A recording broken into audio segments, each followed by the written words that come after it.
C ಇರಲಿ, Sharad Pawar NCP ಇರಲಿ, ಶಿವಸೇನಾ ಇರಲಿ, ಯಾವುದು ಪಾರ್ಟಿ ಇವರೇನು ತಮ್ಮ ಪಾರ್ಟಿಗಳಿಗೆ ತಮ್ಮ ಮನೆ ದುಡ್ಡನ್ನು ಹಾಕಿದಾರೇನ್ರಿ? ಅವರು ತಪ್ಪದವಳ. ಹಾಗಾದ್ರೆ ಎಲ್ಲರೂ ಜೈಲಿನಲ್ಲಿ ಬಿಡಬೇಕಲ್ರಿ ಇವರು. ಮತ್ತು ಕೊನೆಗೆ ಏನಾಯ್ತು? SP ಆಯಿತು. ಎಲೆಕ್ಟ್ರಲ್ ಬಾಂಡ್ ಒಂದು ಏನಾಯಿತು? ಎಷ್ಟು ಕೋಟಿ ಹಗರಣ ಆಯಿತು? ಏನಾಯ್ತು? ಅದ್ರ ಬಗ್ಗೆ ಎನ್ಕ್ವೈರಿ ಎಲ್ಲಿದೆ? ED CBI IT ದಾಳಿ ಎಲ್ಲಿದೆ? ಜನಸಾಮಾನ್ಯರು ಅರ್ಥ ಆಗ್ಲಿಕ್ಕಂತಂದ್ರೆ ಇದು ಕೇವಲ ಕೆಲವು ವಿರೋಧಿಗಳು ತಮ್ಮ ವಿರೋಧಿಗಳ ಮೇಲೆ ಬಳಸುವಂಥದ್ದು. ಇವತ್ತು ಹೇಮಂತ್ ಸೊರೇನ್ ಆಗಿರ್ಬೋದು, ಕೇಜ್ರಿವಾಲ್ ಆಗಿರ್ಬೋದು, ಅಥವಾ ತಮ್ಮ ಇವರು ರಾಹುಲ್ ಗಾಂಧಿ ಅವರಾಗಿರ್ಬೋದು, ಸೋನಿಯಾ ಗಾಂಧಿ ಅವರಾಗಿರ್ಬೋದು, ಅಖಿಲೇಶ್ ಯಾದವ್ ಅವರಾಗಿರ್ಬೋದು, ಅಥವಾ ಲಾಲು ಫ್ಯಾಮಿಲಿ ಆಗಿರ್ಬೋದು, ಇವ್ರನ್ನಷ್ಟೇ ಟಾರ್ಗೆಟ್ ಮಾಡೋದು. ಇದು ಡಿಕ್ಟೇಟರ್ ಅಲ್ವಾ? ಇದು ತುರ್ತು ಪರಿಸ್ಥಿತಿ ಹೇರಿದ ರೂಪ ಅಲ್ವಾ?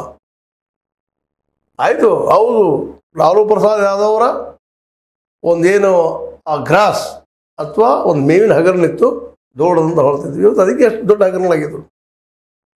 ಸುಪ್ರೀಂ ಕೋರ್ಟ್ ಇದ್ದು ಆರ್ಡರ್ ಮಾಡಿ ಇದು ಅಸಂವಿಧಾನಕ ಯಾವುದು ಈ ಒಂದು ಎಲೆಕ್ಟ್ರಲ್ ಬಾಂಡ್ ಅದು ಬಂದ್ ಮಾಡ್ಬೇಕಂತ ಹೇಳಿದ್ರು. ಸ್ವತಃ ಸುಪ್ರೀಂ ಕೋರ್ಟ್ ಹೇಳಿದ್ರೆ ಅದು ಹೇಳಿದ ಮೇಲೂ ಅಸಂವಿಧಾನಕ ಅಂದಮೇಲೂ 8,500 ಕೋಟಿ ರೂಪಾಯಿ ವಸೂಲಾಗ್ಯದ. ಮ್ಯಾಕ್ಸಿಮಮ್ ನಿಮ್ಮ ಪಾರ್ಟಿಗೆ ಮಾತ್ರ ದುಡ್ಡದ. ಇದೇನು ಅಂತ ಭ್ರಷ್ಟಾಚಾರದ ಬಗ್ಗೆ ಅದ್ರ ವಿರೋಧ ಮಾತಾಡ್ತೀರಿ, ಅದು ಭ್ರಷ್ಟಾಚಾರ ಹೋಗಲಿಲ್ಲ. ನೌಕರಿ ಬಗ್ಗೆ ಮಾತಾಡ್ತೀರಿ, ಎಲ್ಲರಿಗೂ ನೌಕರಿಗಳು ಸಿಗಲಿಲ್ಲ. ಉದ್ಯೋಗ ಸೃಷ್ಟಿ ಆಗ್ತದೆ ಹೇಳಿದ್ರಿ, ಉದ್ಯೋಗ ಸೃಷ್ಟಿ ಆಗಲಿಲ್ಲ. ಅನೇಕ ಸ್ಕೀಮ್ಗಳು ಹಾಕೊಂಡ್ರಿ, ಆ ಸ್ಕೀಮ್ಗಳೆಲ್ಲ ಪೂರ್ಣಗೊಳ್ಳಲಿಲ್ಲ. ದುಡ್ಡು ಖರ್ಚಾಯ್ತು, ಅದ್ರ ಗೊಳ್ಳಿಲ್ಲ, ಪರಿಪೂರ್ಣ ಆಗಲಿಲ್ಲ.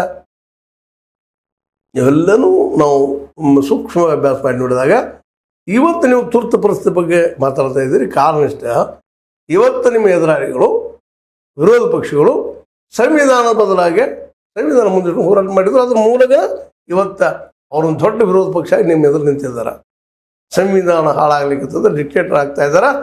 ಮತ್ತು ಸ್ವತಃ ನಿಮ್ಮ ಪಕ್ಷದ MP ಗಳಿದ್ದಂಥವರು ಇವತ್ತಿನ ಮೌನಾಗಿದ್ದಾರೆ. ಅವ್ರ ಮೆಜಾರಿಟಿ ಅವ್ರ ಮುಂದೆ ಘಟ್ಟಿಸಿ ಮಾತಾಡೋದಿಲ್ಲ ಅಂತಲ್ಲ. ಯಾಕಂದ್ರೆ ಈಗ ನಿಮ್ಮ ಸರ್ಕಾರ ಹಿಂದೆ ಏನಿದ್ದಾರಲ್ಲ ಅವರ ಮಿನಿಸ್ಟರ್ಸ್ ಇದ್ದಾರೆ, ಅವರೆಲ್ಲ ಆಲ್ರೆಡಿ ಸೋತಿದ್ದಾರಂತ ಜನ ಅವ್ರನ್ನ ತಿರಸ್ಕಾರ ಮಾಡಿದ್ದಾರೆ. ಆದರೆ ಅವ್ರನ್ನ ಹೊಂಟಿದ್ದೀರಿ, ಅದೇ ಧಾಟಿ ಅದ ನಿಮ್ಮಲ್ಲೇ. ಒಂದಿಷ್ಟು ನಿಮ್ಮಲ್ಲಿ ಬದಲಾವಣೆ ಇಲ್ಲ ಅನ್ನೋದು ಸ್ಪಷ್ಟ ಆಗ್ತಾ ಇದೆ. ಹೀಗಾಗಿ ತುರ್ತು ಪರಿಸ್ಥಿತಿ ಮಾತಾಡುವಂಥ ಆ ವ್ಯವಸ್ಥೆ ಬಗ್ಗೆ ಟೀಕೆ ಮಾಡುವಂಥ ಒಂದು ನೈತಿಕತೆ ಯಾರಲ್ಲಿದೆ ಇವತ್ತಂತ ಎಲ್ಲರೂ ಅವರ ಇದ್ದಾರೆ. ಕಾಂಗ್ರೆಸ್ಸಿಗರು, BJPಗರು. ಈ ಮಾತನ್ನು ನಾವು ಕೇಜ್ರಿವಾಲ್ರ ಮಾತು ಇದಕ್ಕೆ ಹೇಳಲಿಕ್ಕೆ ಆಗೋದಿಲ್ಲ. ಯಾಕಂದ್ರೆ ಕೇಜ್ರಿವಾಲ್ ಹುಟ್ಟಿದ್ದು ಇತ್ತೀಚೆಗೆ ಒಂದು 10 ವರ್ಷದ ಒಂದು ಇತಿಹಾಸ ಕೇಜ್ರಿವಾಲ್ ಸರ್ಕಾರಕ್ಕೆ ಅದ. ಅಂದರೆ ಆಮ್ ಆದ್ಮಿಗೆ ಆಮ್ ಆದ್ಮಿಗೆ ಒಂದು ಪ್ಲಸ್ ಪಾಯಿಂಟ್ ಏನಪ್ಪ ಅಂದರೆ ಇವರಷ್ಟ ದೂರದ ದೊಡ್ಡ ಇತಿಹಾಸ ಇಲ್ಲ, ಮತ್ತದು ದಿನ ಹೋದಂಗೆ ಗೊತ್ತಾಗುವಂಥದ್ದು. ಬಟ್ ಇಲ್ಲಿವರೆಗಿನ ಆಡಳಿತವನ್ನು ನೋಡಿದಾಗ ದೆಹಲಿ ಆಡಳಿತ ಆಗಿರ್ಬೋದು, ಜೊತೆಗೆ ನಮ್ಮ ಪಂಜಾಬ್ನ ಆಡಳಿತ ಆಗಿರ್ಬೋದು, ಒಂದು ಸ್ಪಷ್ಟವಾಗಿ ಏನು ಕಾಣ್ತದಪ್ಪ, ಜನಪರವಾದಂಥ ಒಂದು ಹೋರಾಟ, ಅವೊಂದು ರೂಪ ಕೊಡುವಂಥದ್ದು, ಜನರಲ್ಲಿ ಬದುಕುವಂಥ ವ್ಯವಸ್ಥೆ ಬರುವಂಥ ಒಂದು ಪ್ರಯತ್ನಗಳು ನಡೆದಿದ್ದಾವೆ ಅನ್ನೋದನ್ನು ಸುಳ್ಳಲ್ಲ. ಹೀಗಾಗಿ ನಾವು ಅಥವಾ ನೀವು ಅನಗತ್ಯ ತುರ್ತು ಪರಿಸ್ಥಿತಿ ನೆನಪು ಮಾಡೋಣ ಇಲ್ಲಂತಲ್ಲ, ಅದು ಆಗಬಾರ್ದು, ನಮ್ಮ ದೇಶಕ್ಕೆ ಬರಬಾರ್ದು.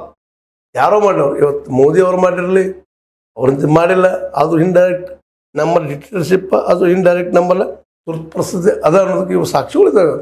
ಅನೇಕ ಜನ ಇನ್ನೂ ಇವತ್ತು 100 ಜನ ಜೈಲದಲ್ಲಿ ಬಿದ್ದಿದ್ದಾರೆ.